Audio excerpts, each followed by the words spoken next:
J'ai fait cette vidéo suite à vos questions qui revenaient énormément en commentaire. Et la première des questions était celle de savoir quel est le SMIC en Italie? Quel est le SMIC en Italie?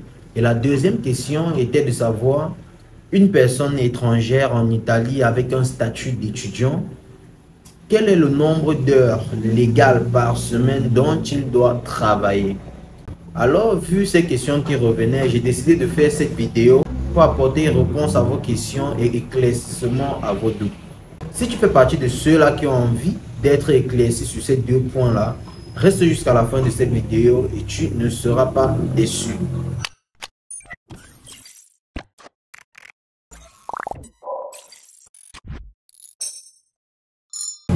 Bonjour et bienvenue dans cette nouvelle vidéo.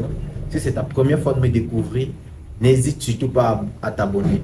Abonne-toi, like, partage, ça fait grandir la communauté.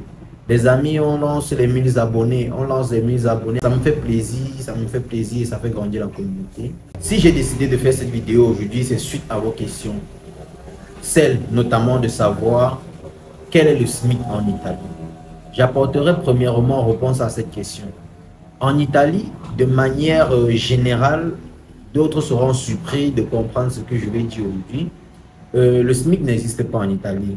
Il n'y a pas un salaire minimum interprofessionnel de croissance en Italie. Donc, il n'y a pas un SMIC fixé par l'État. Ça n'existe pas. Mais par contre, le salaire minimum en Italie est défini par secteur d'activité à travers des conventions collectives internationales. À travers ce qu'on va appeler la CCNL. Pour ceux qui sont déjà en Italie, savent de quoi je parle. De manière concrète, il n'y a pas un salaire minimum fixé par l'État. Chaque branche fixe ses propres salaires minimum. Maintenant, au niveau personnel, si j'avais envie de me dire, ok, de manière générale, ou du moins c'est un salaire minimum de base, de manière générale, pour celui qui est sans diplôme, pour celui qui va faire vraiment un boulot de base, je vous dirais le salaire minimum sera le SMIC, plus ou moins.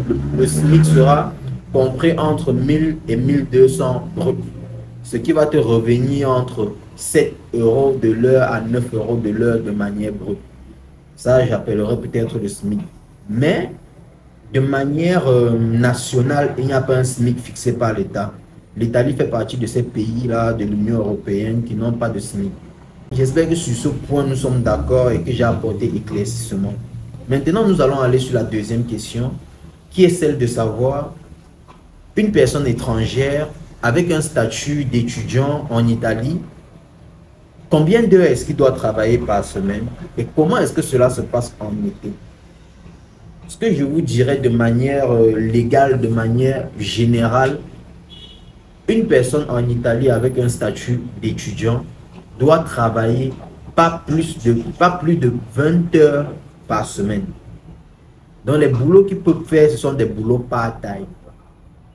Ça, c'est ce qui a été fixé par la loi. Des boulots qu'un étudiant doit faire sont des boulots part-time et qui ne vont pas au-delà de 20 heures par semaine. Et maintenant en été, comment est-ce que ça se passe? Vu que c'est en été que les étudiants doivent faire un maximum de gains, un maximum d'épargne pour pouvoir subvenir à leurs propres besoins durant l'année scolaire. Vu qu'aujourd'hui, beaucoup ne sont plus dans le système boursier, donc c'est durant les vacances et notamment c'est durant l'été qu'ils doivent faire un maximum d'épargne. Comment est-ce que ça se passe?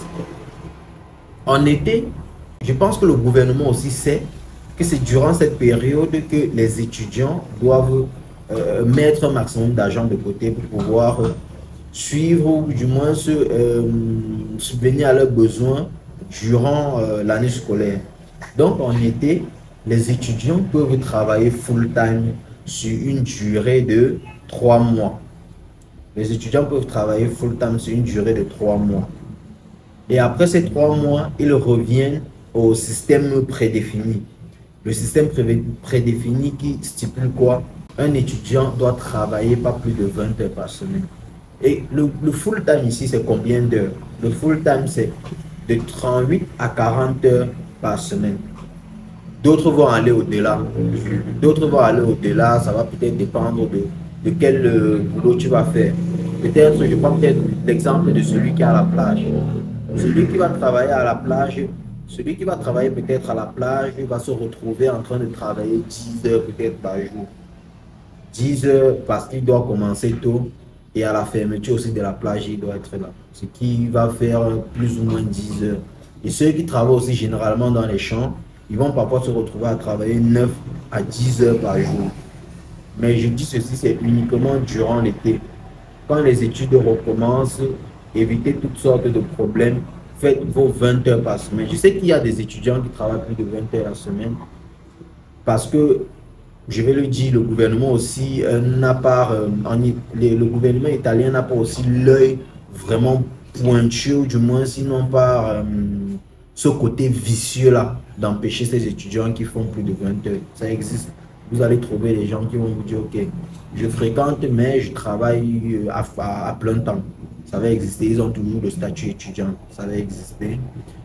Mais pour éviter toute erreur, ne soyez pas cette personne-là qui va servir de leçon aux autres. Donc, respectez, faites comme il faut, vous n'êtes pas chez vous, donc travaillez les heures et que travaillez normalement, suivez les heures qu'ils vous disent normalement et évitez toutes sortes de problèmes.